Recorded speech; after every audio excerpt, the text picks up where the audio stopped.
And the voting rights, Black women were right in the leadership of that. But again, history doesn't tell that.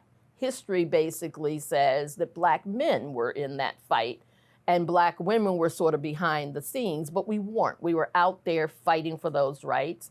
Black women were getting beaten up on the Pettus Bridge, along with Black men. We were there. We I'm were glad you always mentioned in that that fight. because normally when people talk about what happened at Selma and the bloody Sunday, there's a lot of focus on a lot of the men that were beaten, but not that much focus on the women that were also beaten bloodily on that bloody Sunday across the Edmonds Pettus Bridge in Selma, Alabama. Right, and that's the reality. And you know, Black women were being beaten.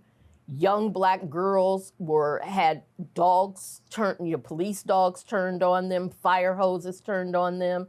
There was a big march, the Children's March. It was both Black boys and Black girls who were being attacked by the police because they were demanding the right to vote as well. And that's why it's important to make sure that these authentic stories are told to be inclusive of the reality of the role that women have played intergenerationally in the women's movement, in the civil rights movement, in the environmental justice movement.